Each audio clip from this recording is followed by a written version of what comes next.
নমস্কাৰ, মই Naren Gogoi pig farm YouTube চেনেলটোলৈ আপোনালোকক পুনৰ স্বাগতম জনাই অন্য এটা ভিডিঅ'লৈ আপোনালোকৰ আগত আহিছোঁ। আজি ভিডিঅ'টোত মই দানা কেনেকৈ বনাইছোঁ, দানাৰ লগত কি মিক্স কৰি গাহৰিক খুৱাইছোঁ তাৰে এটা ভিডিঅ' প্ৰস্তুত কৰি আপোনালোকলৈ আগবঢ়াই দিছোঁ। আশা কৰোঁ আপোনালোকে ভিডিঅ'টো চাই ভাল পাব আৰু মোৰ চেনেলটো যিসকল নতুন বন্ধুৱে পাইছে তেওঁলোকে ছাবস্ক্ৰাইব কৰি ল'ব। বন্ধুসকল, আপোনালোকেও মোৰ ভিডিঅ' যদি চাই ভাল পায় লাইক, কমেণ্ট আৰু শ্বেয়াৰ কৰিবলৈ নাপাহৰিব। আহকচোন আজি ভিডিঅ'টো আগবাঢ়ি যাওঁ। ভিডিঅ'টোলৈ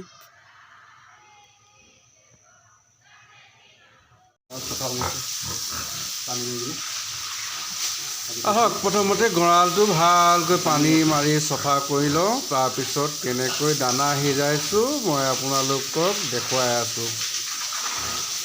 আজি থৈছে লেতেৰা কৰি থৈছে, পানী মাৰি গঁৰালটো চফা কৰি লৈছোঁ। চফা কৰি মেলি তাৰপৰা দানা দিম। এইটো ডাৱৰীয়া বতৰ, অলপ দেৰি হৈ গ'ল আজি দানা দিলোঁ। আনকালে মই ৰাতিপুৱা 8টা বজাত দানা দি দিওঁ, আজি অলপ দেৰি হ'ল। বন্ধুসকল, গঁৰাল সদায় পৰিষ্কাৰ কৰি ৰাখিব আপোনালোকে। পকা গঁৰাল হওক যেনেকৈ হওক, আপোনালোকে কিন্তু গাহৰি সদায় পৰিষ্কাৰ পৰিচ্ছন্নভাৱে ৰাখিব, বেমাৰৰ পৰা হাত সাৰি থাকিব। আৰু গঁৰালত আপোনালোকে, মই সদায় আগৰ ভিডিঅ'টো কৈ আহিছোঁ যে গঁৰালত পটাছ পানীয়ে গঁৰাল মাজে মাজে গঁৰাল ধোৱাৰ পিছত পটাছ পানী গঁৰালত সদায় ছিটিয়াই থাকিব। পটাছটো বহুত ভাল বস্তু হয়। পটাছটো ছিটিয়াই থাকিলে মানে বেমাৰৰ বীজাণু কমি গঁৰালত কম হৈ যায়। মানে চকুৰে নেদেখা যিবিলাক বীজাণু থাকে সেই বীজাণুবিলাক মৰি যায়। সেইকাৰণে গঁৰাল সদায় ধোৱাৰ পিছত পটাছ পানীয়ে, সদায় নোৱাৰিলেও আমি সপ্তাহত এদিন পটাছ পানী মাৰি গঁৰাল চফা কৰি দিব লাগে।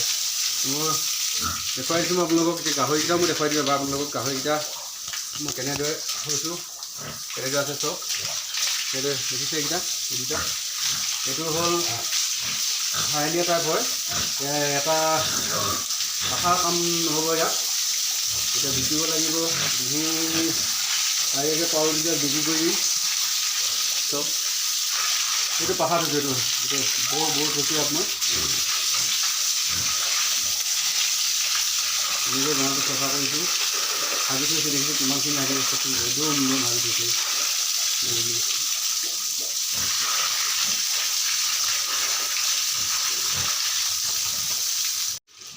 এজনী এবাৰ পোৱালি দি গ'ল। এই 8টা পোৱালি দিছিলে, 8টা পোৱালি মই বিক্ৰী কৰিলোঁ গোটেইখিনি 6,000কৈ। আৰু এতিয়া এইখিনি আছে পোৱালি 6,000কৈ। এইখিনি বিক্ৰী হৈ আছে বৰ্তমান। ৰাইজে কৈ থৈছে নিবলৈ আহিব। ৰ'বা, তাত আছে এইকেইটা দুটামান। আজি ঠাণ্ডা বতৰ, গঁৰাল চফা কৰি দিছোঁ। সিহঁতক এতিয়া মই আকৌ খেৰ দিব লাগিব সোমাই থাকিবৰ কাৰণে, নহ'লে পোৱালিবিলাক ঠাণ্ডাত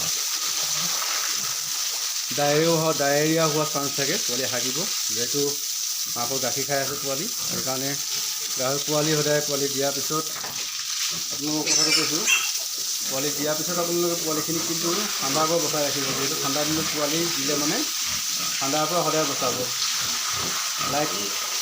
লাইট দি দিব, গৰম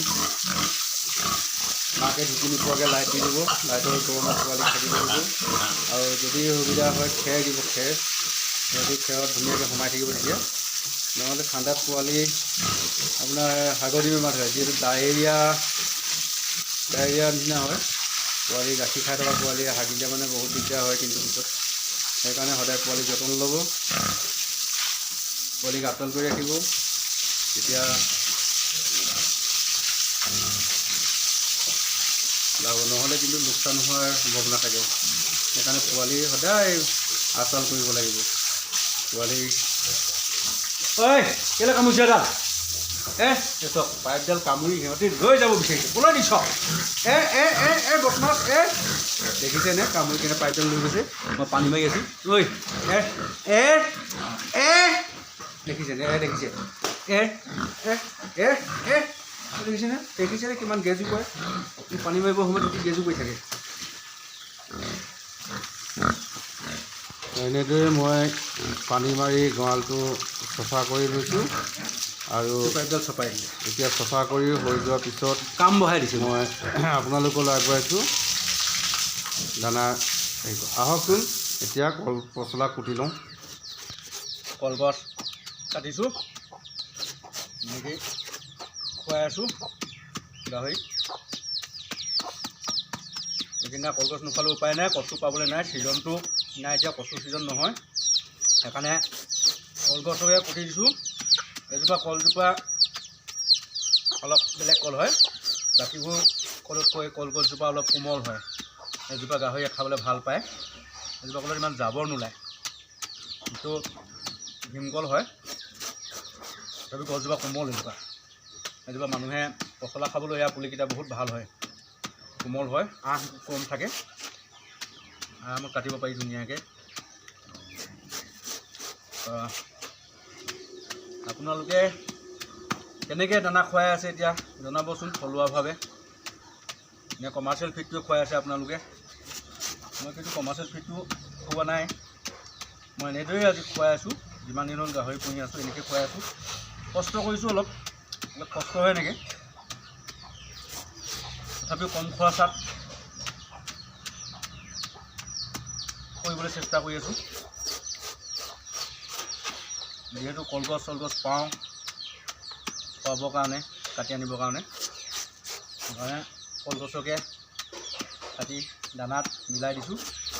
কলগছত মই লগত দানাত ৰঙালাও দিছোঁ, দেখুৱাম মই ৰঙালাওখিনি কেনেকৈ দিয়া আছে চাব। এতিয়া মই সিজাই আছোঁ দানাখিনি, মই সিজাই থকা দানাখিনি দেখুৱাম আপোনালোকক চাব।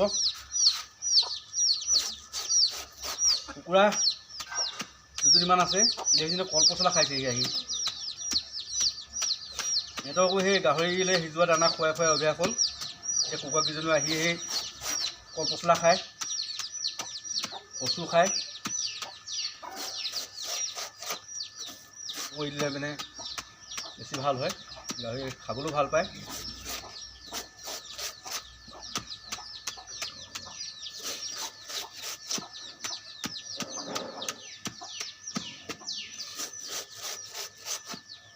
মই গাহৰি দানাত এতিয়া ৰাইচ পলিচ, খুন্দু চাউল, কল পচলা, ৰঙালাও এইবিলাকেই বৰ্তমান সিজাই খুৱাই আছোঁ। ৰঙালাও লৈছিলোঁ 10 টকা কেজিকৈ।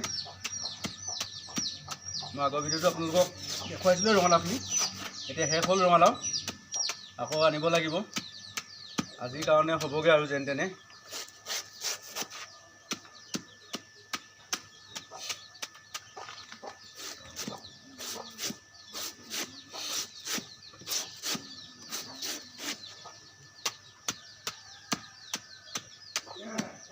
কলগছডাল কোমল কাৰণে কাটিবলৈ ভাল হৈছে, পটাপট কাটি যায়, চব কিমান ধুনীয়াকৈ কাটি যায়।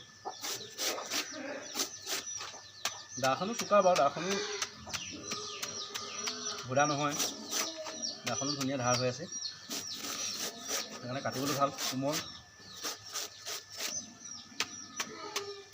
এইবিলাকে কাটি সৰু সৰু কৰি দিছোঁ এনেকৈ মাৰি।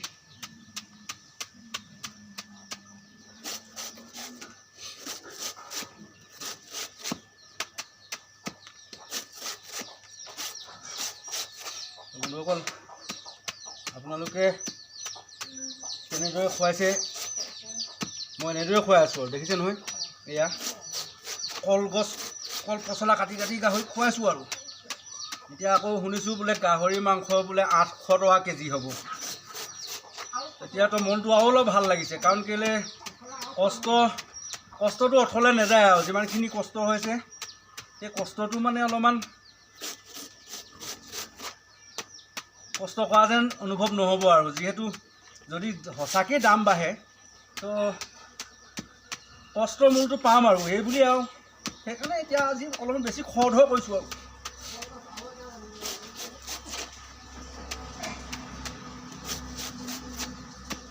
এনেকৈ কাটিছোঁ। আজি কলগছো বিচাৰি যাব লাগিব, কলগছ নাইকিয়া হ'ল, আছে ওচৰতে, আনি আহিম। ঘৰৰ কেইজোপা কাটি কাটি শেষেই হ'ল আৰু।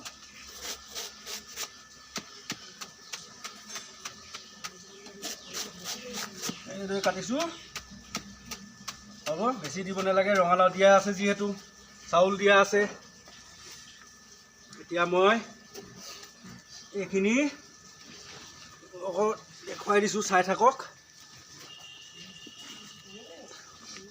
এইখিনি এতিয়া মই এই ইয়াত দানা পাতি থৈছোঁ চক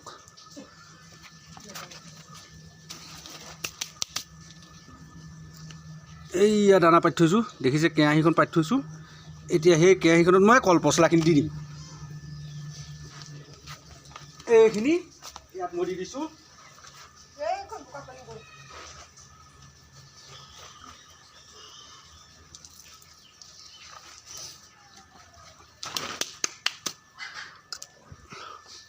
এইখিনি দি দিলোঁ কেৰাহীত এইখিনি এতিয়া মিলাই দিম ধুনীয়াকৈ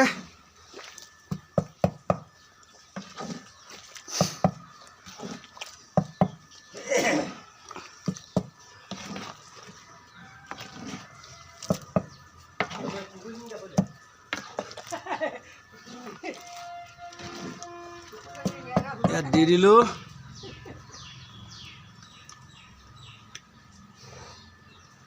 বৰষুণ দি দিলে আজি এইখিনি চক মিলাই দিলোঁ কি ধুনীয়াকৈ খিচিৰি বনাই দিছোঁ বুলি ক'ব পাৰি আৰু চক বন্ধুসকল মই এনেদৰেই গাহৰিক দানা বনাই খুৱাই আছোঁ আপোনালোকে যদি মোৰ ভিডিঅ'টো চাই ভাল পালে লাইক কমেণ্ট শ্বেয়াৰ কৰিবলৈ নাপাহৰিব তো শেষত পুনৰবাৰ আপোনালোকক নমস্কাৰ জনাই আজি ভিডিঅ'টো ইমানতে সামৰিছোঁ ধন্যবাদ।